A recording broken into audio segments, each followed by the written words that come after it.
Hello and welcome to Spotlight on Education. I'm Dr. Jon Kopko, Superintendent of the East Brunswick Public Schools, and your host for the program. Today our show will be focusing on the East Brunswick Education Foundation, and I have two special guests with me in the studio. Mrs. Elaine Stagg. Elaine is the chairperson of our fundraising committee, and Dr. Mary Wilde. Dr. Wilde is the chairperson of our grants committee, and I'd like to welcome you both. And Elaine, if I might, I'd like to start with you, and perhaps you could give our audience some background on the foundation, its purpose, and really how it was initiated. Well, the East Brunswick Education Foundation was formed in 1993. It's a nonprofit organization with members from the community, parents, and local business people. And it was formed in order to raise funds and create partnerships with businesses in the community to help enhance and enrich programs in our school system. And currently we have about 40 active members on the foundation. Mary, would you explain the purpose of the grants committee and what they really do? I certainly would. There are two main arms to the foundation, one involved in raising funds through special activities, and the other one involved in giving those funds out to special programs. And the grants committee's job is that we take the funds that are raised by the Education Foundation, give them out in grant form in two different programs that we have established. One is a mini grant program for grants in the $0 to $300 range. Those are given out on a monthly basis. And the second type of grant that we have are excellence grants. Those are $300 to $2,500, so they're for larger projects, and those are given out yearly. These grants come to us from faculty members, supervisors, heads of clubs, any group that's involved in educating children in the community. Well, you've been awarding these grants since 1993. That's correct. Approximately how many have been given, and what kinds of projects do they fund? Well, as a result of action by the board funding more grants this past week, there now have been a total of 94 grants given out for a total of $46,000 that's been moved back into the school system, impacting students with special programs. What kinds of criteria are utilized to award the grants? Well, the grants committee is made up of 6 to 8 people from the East Brunswick Education Foundation, and we review the grants, the mini grants on a monthly basis, and once a year we review the excellence grants. We simply look for projects that are new and novel and will enrich and enhance the programs that are already in place in the curriculum within the district. Well, I understand we do have some tapes available of some of the projects. Could you tell us a little about them? Yes, there are some tapes. I think the first tape is footage from the Poetry Festival, which is a project that was a partnership between the East Brunswick Education Foundation, the high school English department, and also the Dodge Foundation. So this is a program for high school students, and I think reached about 900 different high school students as the program ran over 2 days. First day, poets go into the classrooms, all the English classrooms, and teach the students maybe some writing techniques, et cetera, talk about poetry, maybe how to be published, et cetera, depending on what the students want to know, and read some of their poetry. Secondly, today's workshop is that we have readings in the morning from approximately 9:30 to 11. Then we have 2 40-minute workshops, and then the students go to lunch or, somewhere in there at least. And then we have a third reading by Lucille Clifton for 40 minutes. At the cemetery, Walnut Grove Plantation, South Carolina, 1989. Among the rocks at Walnut Grove, your silence drumming in my bones, tell me your names. Nobody mentions slaves, and yet the curious tools shine with your fingerprints. Nobody mentions slaves, but somebody did this work who had no guide, no stone, who moulders under rock. Tell me your names, tell me your bashful names, and I will testify. The inventory lists 10 slaves, but only men were recognized.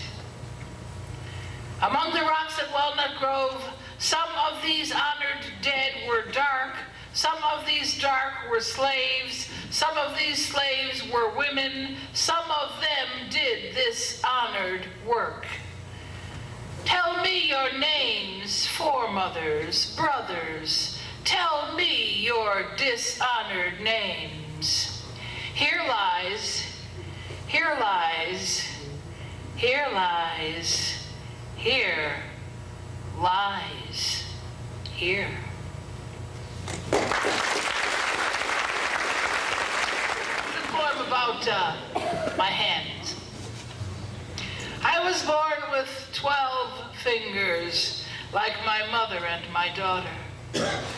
Each of us born wearing strange black gloves, extra baby fingers hanging over the sides of our cribs and dipping into the milk.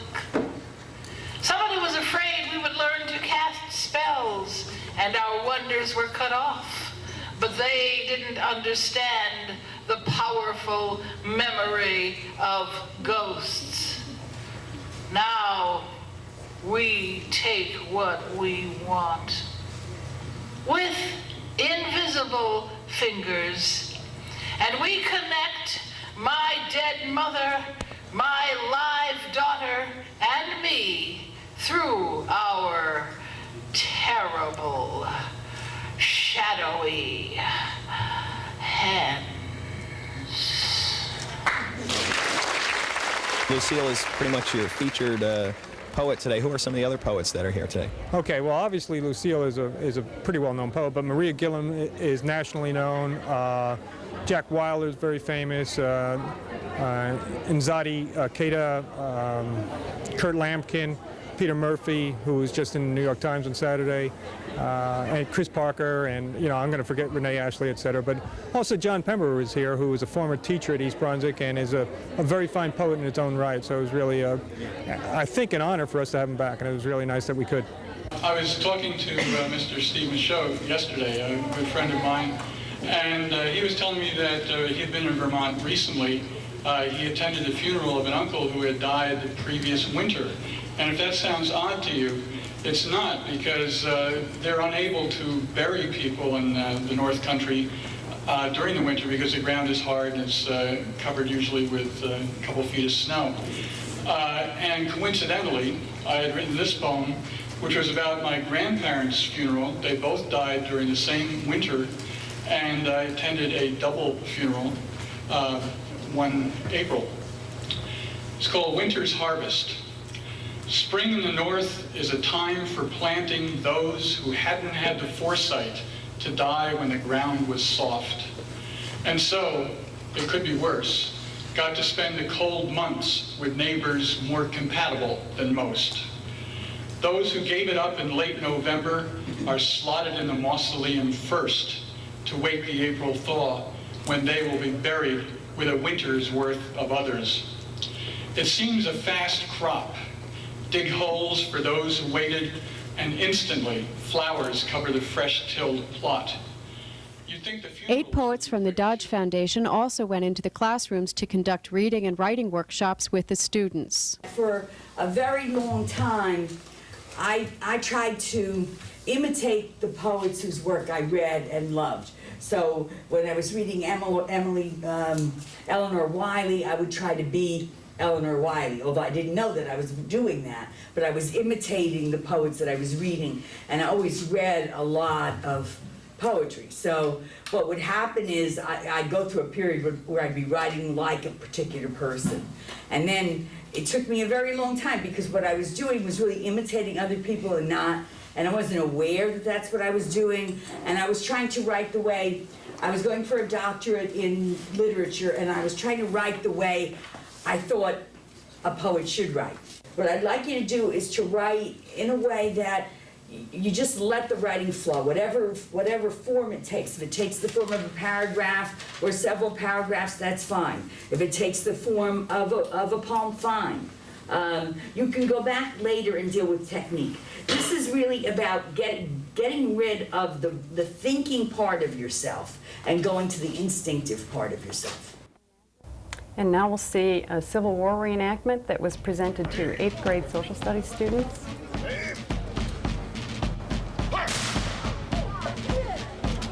What we have going on in the school throughout today is a living history presentation with Civil War reenactors from the 8th Regiment, New Jersey.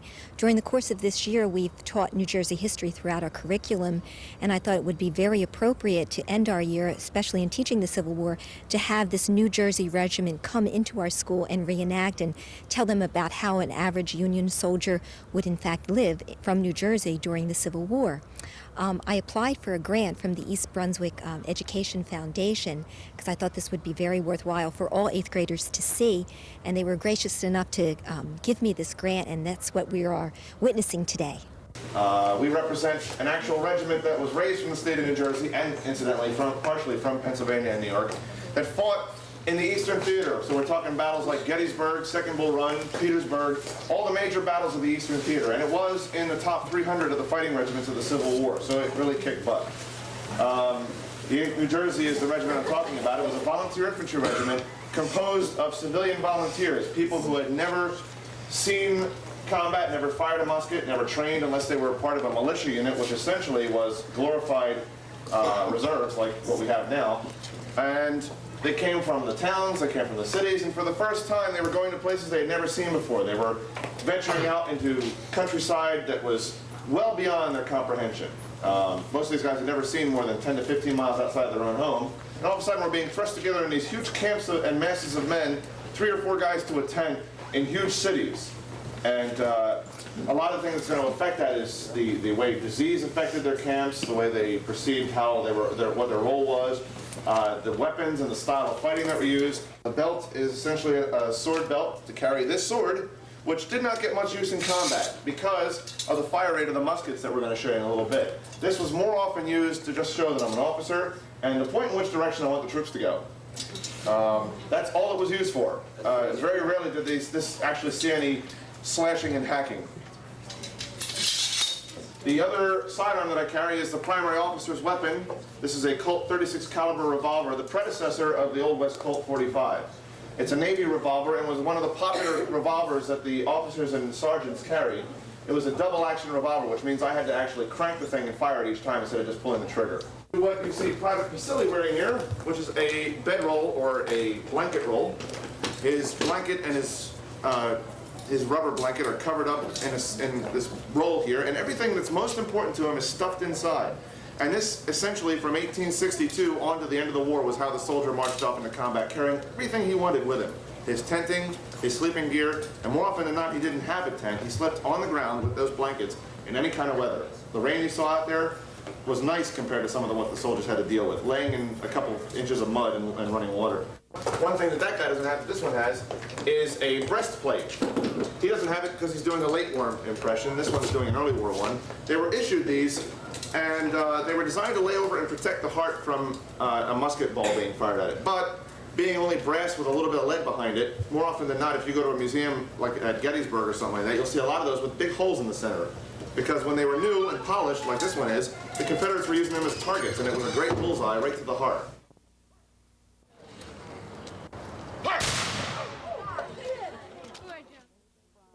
And now we'll see tape from a special project for 4th grade students at Frost Elementary School, in which they were pen pals with students of the same age in Germany. The children are writing to pen pals in Bad Vilbel, Germany. They've started sending packages to the children to learn about their culture and just about present-day children in another country. They will begin to write letters as the children in Germany learn more English. Now, how did the foundation fund this program? What is actually you're doing with the funds? The funds from the foundation will be used to actually send the packages for the postage. Have the children received any responses from Germany yet? Yes, we've received 2 packages, which are very exciting when we get the packages. They've been on different units, such as holidays, and we've done the same, sent them things about different holidays. Great. Has the foundation given you a grant before? Yes, I've received a grant before from the foundation for a simple machines unit for 2nd grade.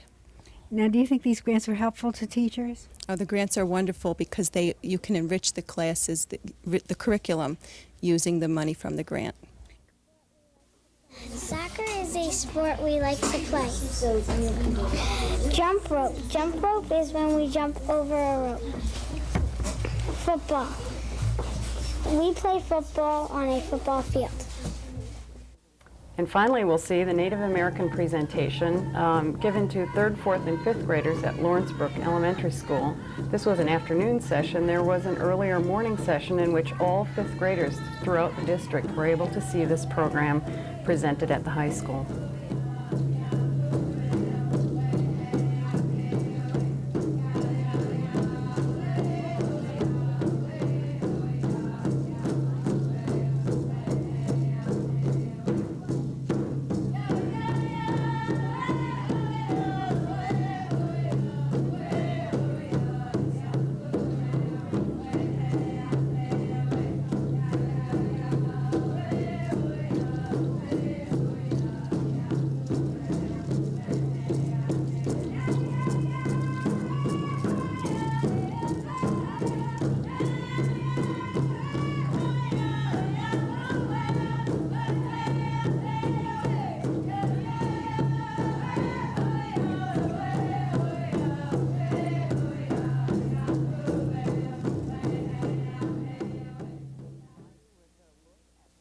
These provide you with a look at some of the types of projects that we have funded at all of the schools throughout the district.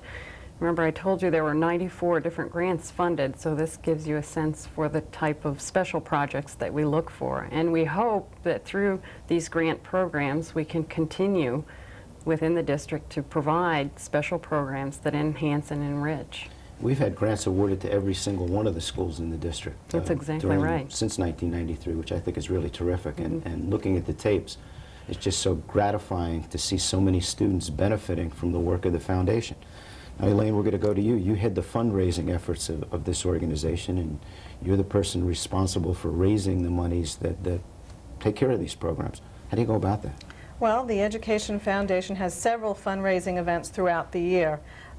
This past fall, we had our second fall fashion show that was very successful. We had over 200 people attending, and we hope to continue with that.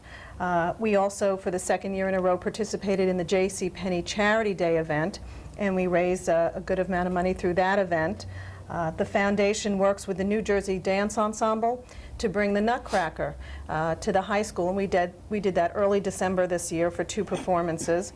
And that was our 3rd year bringing the Nutcracker to the high school. New programs that are coming up this spring will be on Sunday afternoon, April 13th, at the George Street Playhouse in New Brunswick.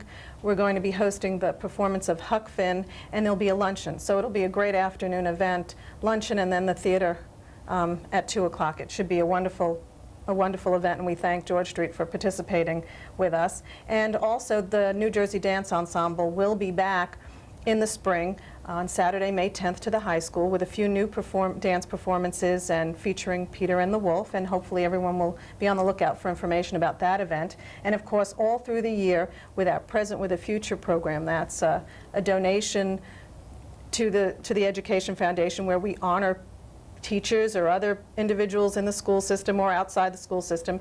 We're always looking for someone to make a donation, and we'll happily recognize them for that donation.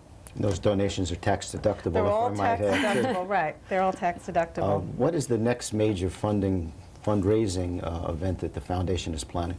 Well, our major event for the year is our Partner in Excellence Dinner, and this year it's going to be on Saturday evening, April 5th. It'll be held at the East Brunswick Chateau, and it's a wonderful evening.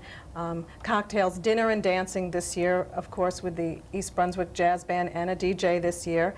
The tickets for this event is $45, and it's a wonderful event. We've had over 200 people attend this event for the past couple of years, and we hope for more this year. And this year we're honoring 2 very special people, Amy Fisher, Director of Community Relations for our school district, and Jules Frankel from the firm of Wilkin and Gutton Plan.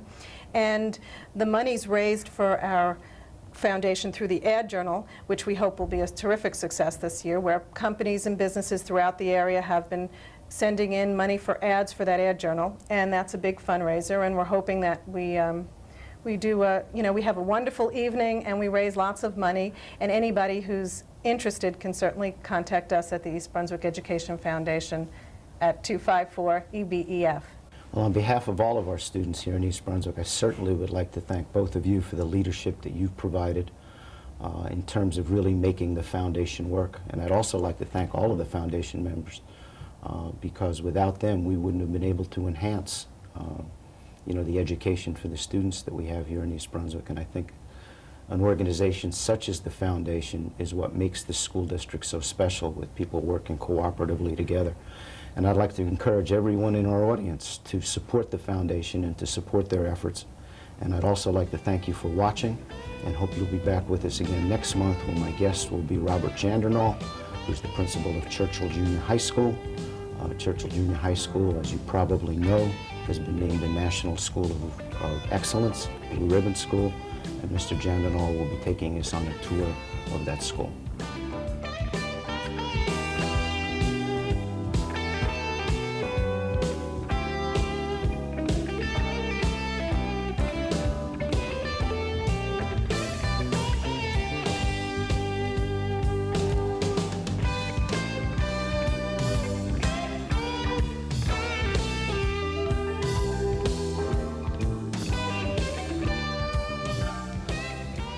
The East Brunswick Education Foundation helps make a good education even better in our public schools. With grants our teachers receive from the foundation, we have some great projects in our classrooms. They're fun too. And the foundation also sponsors cultural programs like the Nutcracker Ballet and Anne Frank's Story. By giving to the foundation, you'll be helping East Brunswick schools be the best. Support the East Brunswick Education Foundation. It's for the kids.